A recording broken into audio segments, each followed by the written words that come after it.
Assalamualaikum warahmatullahi wabarakatuh. Kami dari kelompok 3 yang beranggotakan saya sendiri Hilwa Sabira, dan bersama rekan saya yaitu ada Nasa Safana Firdaus, Rahil Fiska Nadia, Raiza Maherad, Amira Raisa Ayuni, dan Tursina. Nah, pada kesempatan kali ini kami akan menjelaskan tentang analisis, korelasi berganda, dan juga regresi. Pengertian korelasi.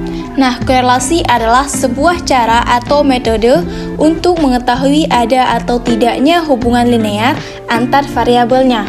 Dan apabila terdapat hubungan, maka perubahan-perubahan yang terjadi pada salah satu variabel X akan mengakibatkan pada variabel lainnya, yaitu variabel. Nah, korelasi ganda yaitu bentuk korelasi yang digunakan untuk melihat hubungan antara 3 atau lebih variabel, atau 2 atau lebih variabel independen dan 1 variabel dependen. Korelasi ganda ini berkaitan dengan interkorelasi variabel independen sebagaimana korelasi mereka tersebut dengan variabel dependen. Korelasi ganda ini suatu nilai yang memberikan kuatnya pengaruh atau hubungan dua variabel atau lebih secara bersama-sama dengan variabel lainnya. Dan korelasi ganda ini terdiri dari dua variabel bebas, yaitu atau X1, X2, dan X terseterusnya, serta satu variabel terikat yaitu variabel Y. Nah, apabila perumusan masalahnya terdiri dari 3 masalah, maka hubungan antara masing-masing variabel ini dilakukan dengan cara perhitungan korelasi sederhana. Ada langkah-langkah uji korelasi berganda menggunakan SPSS. Langkah yang pertama adalah buka program SPSS, kemudian klik variable view. Di bagian name tulis X1, X2, dan Y. Kemudian desimalnya bisa dinolkan, boleh juga tidak dinolkan. Pada bagian label diberi nama variabelnya, yaitu seperti motivasi, minat, dan prestasi. Kemudian, kedua adalah klik data view dan masukkan data pada variabel masing-masing. X1 sebagai motivasi, X2 sebagai minat, dan Y sebagai prestasi. Kemudian, langkah yang ketiga adalah pilih menu analyze, selanjutnya regression dan linear. Kemudian yang keempat, pada kotak dialog linear regression, masukkan variabel X1 dan X2 ke kotak independen dan Y ke kotak dependen, kemudian klik statistik. Setelah klik statistik, maka akan keluar hasil seperti ini dan beri contreng pada estimated mode fit dan R-square change. Setelah itu, langkah terakhir adalah klik continue dan OK, maka akan keluar hasil seperti ini, yaitu yang pertama ada variable enter remove, dan kedua ada ANOVA, coefficients, dan model summary. Selanjutnya adalah dasar pengambilan keputusan, di mana sesuai dengan di slide, yaitu jika nilai signifikan F-change lebih kecil daripada 0,05, maka hasilnya adalah berkorelasi. Kedua, jika nilai signifikan F-change lebih besar daripada 0,05, maka tidak berkorelasi atau tidak berhubungan. Nah, untuk melihat pedoman derajat hubungan, sebesar apa derajat hubungan mereka? Yang pertama, jika nilai percent correlation 0,00 sampai dengan 0,20, artinya tidak ada korelasi.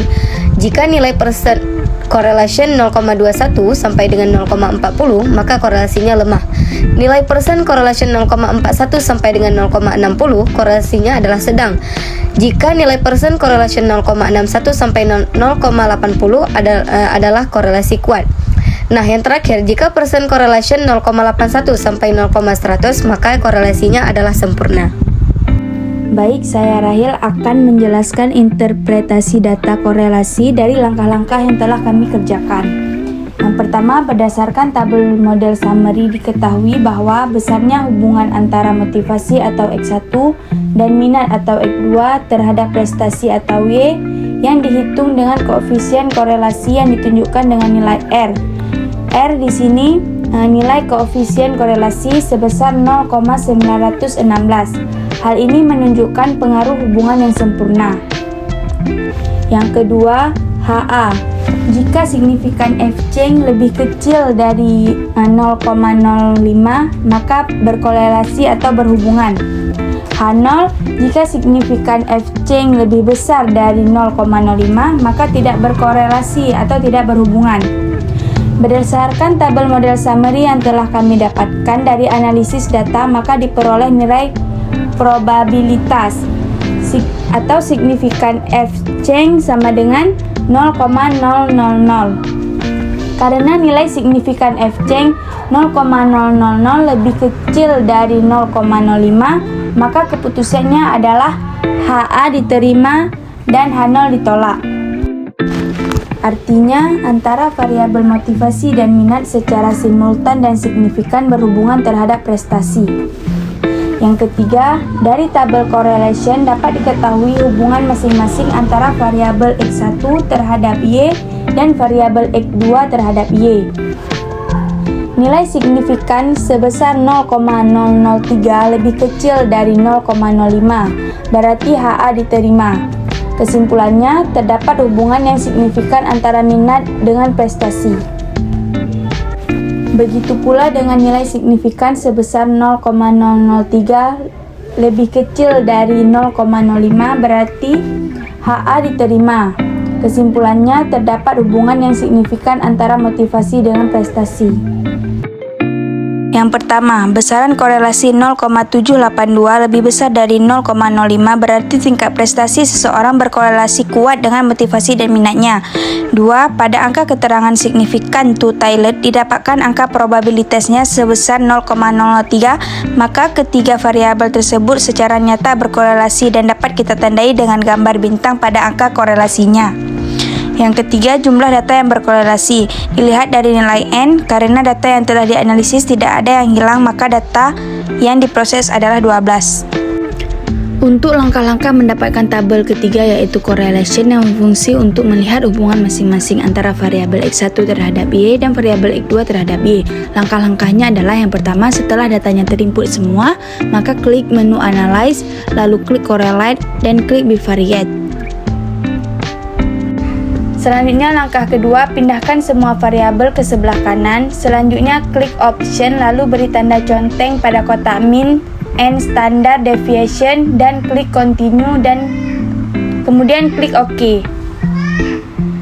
Yang ketiga, setelah itu akan keluar output dengan nama correlation. Saya Amira Raisa ini akan menjelaskan pengertian tentang regresi linear berganda. Jadi, regresi linear berganda adalah model regresi yang melibatkan lebih dari satu variabel. Analisis regresi linear berganda dilakukan untuk mengetahui arah dan seberapa pengaruh variabel independen terhadap variabel dependen. Dikemukakan oleh Ghazali pada tahun 2018. Langkah uji regresi linear berganda dengan menggunakan SPSS dan dasar pengambilan keputusan regresi. Langkah-langkah uji regresi linear berganda dengan menggunakan SPSS. Langkah pertama, buka program SPSS, klik variable view, bagian name, ketik X1, X2, dan Y, desimal boleh dinolkan ataupun tidak, label diberi nama variabel.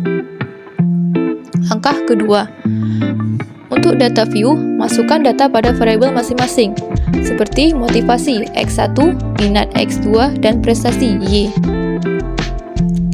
Langkah ketiga, pilih Analyze, selanjutnya Regression, kemudian pilih Linear. Langkah keempat, pada kotak dialog Linear Regression, masukkan variabel X1 dan X2 ke kotak independen dan Y ke kotak dependen, kemudian klik OK. Maka akan keluar hasil seperti yang ada pada PowerPoint kelompok kami. Selanjutnya, analisis regresi. Dasar pengembalian keputusan. Pengembalian keputusan dengan uji T. Jika nilai sig lebih kecil 0,05 atau T hitung lebih besar T-table, maka terdapat pengaruh variabel X terhadap variabel Y. Sedangkan, jika nilai X lebih besar 0,05 atau T hitung lebih kecil T-table, maka tidak terdapat pengaruh variabel X terhadap variabel Y. Maka rumusnya T-table sama dengan T dalam kurung A dibagi 2, N dikurang K dikurang 1, tutup kurung. A merupakan 0,05. 0,05 tersebut didapat dari tingkat kepercayaan yaitu 95%. Jadi 0,05 dibagi dengan 2 sehingga mendapatkan hasil 0,025. N merupakan jumlah sampel yang terdapat 12 sampel. K merupakan jumlah variabel X, terdapat 2 variabel X. Sehingga 12 dikurang 2 dikurang 1 mendapatkan hasil 9. 0,025 dan 9 harus dicari distribusi nilai T tabelnya sehingga mendapatkan angka 2,262. Selanjutnya, pengembalian keputusan uji F. Jika nilai SIG lebih kecil 0,05 atau F hitung lebih besar F table, maka terdapat pengaruh variabel X secara bersamaan terhadap variabel Y. Sedangkan, jika nilai SIG lebih besar 0,05 atau F hitung lebih kecil F table, maka tidak terdapat pengaruh variabel X secara bersamaan terhadap variabel Y. Maka rumusnya F table sama dengan F dalam kurung K N dikurang K subkurung. K merupakan jumlah variabel X, terdapat 2 variabel sehingga ditulis 2. N merupakan jumlah sampel, terdapat 12 sampel sehingga 12 dikurang 2 sama dengan 10. Angka 2 dan 10 harus dicari dulu distribusi nilai F table sehingga mendapatkan 4,10. Analisis regresi. Poin yang pertama tentang pengujian hipotesis H pertama, H kedua, dan H ketiga. Pengujian hipotesis pertama dengan uji T. Nilai signifikan pada tabel koefisien untuk pengaruh X1 terhadap Y sebesar 0,395 lebih besar dibandingkan dengan 0,05 dan nilai T hitung 0,894 lebih kecil dibandingkan dengan T tabel sebesar 2,262. Sehingga kesimpulannya H1 ditolak. Itu artinya X1 tidak dapat mempengaruhi Y. Yang kedua, pengujian hipotesis kedua dengan uji T. Nilai signifikan pada tabel koefisien untuk pengaruh X2 terhadap Y sebesar 0,006 lebih kecil dibandingkan dengan 0,05 dan nilai T hitung 3,567 lebih besar dibandingkan dengan T tabel 2,262. Sehingga kesimpulannya H2 dapat diterima. Yang artinya X2 itu berpengaruh terhadap Y. Yang ketiga, pengujian hipotesis ketiga dengan uji F. Nilai signifikan pada tabel ANOVA untuk pengaruh X1 dan X2 secara bersamaan terhadap Y adalah sebesar 0,000 lebih kecil dibandingkan dengan 0,05.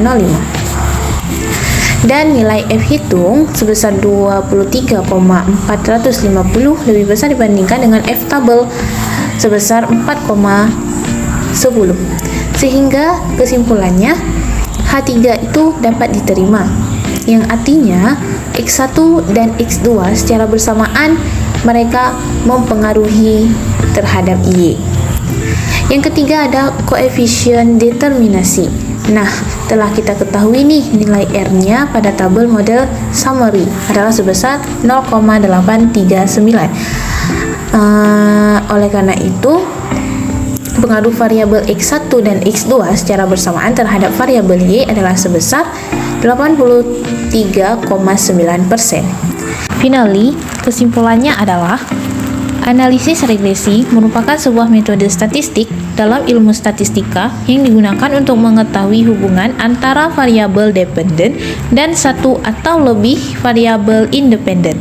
Analisis ini dapat digunakan untuk menilai kekuatan hubungan antar variabel dan untuk membuat prediksi atas hubungan masa depan antara dua variabel tersebut. Sedangkan analisis korelasi tersebut merupakan sebuah analisis yang digunakan untuk mengetahui keeratan hubungan antara beberapa variabel. Biasanya uji korelasi ini akan sangat berhubungan dengan uji regresi yang menunjukkan apakah masing-masing variabel saling mempengaruhi. Dengan ini, pengaruh satu variabel dengan variabel lainnya dapat kita temui dengan mudah bermodalkan aplikasi SPSS. Baiklah kawan-kawan semua, sekian presentasi dari kelompok kami. Wabillahi taufiq wal hidayah. Wassalamualaikum warahmatullahi wabarakatuh.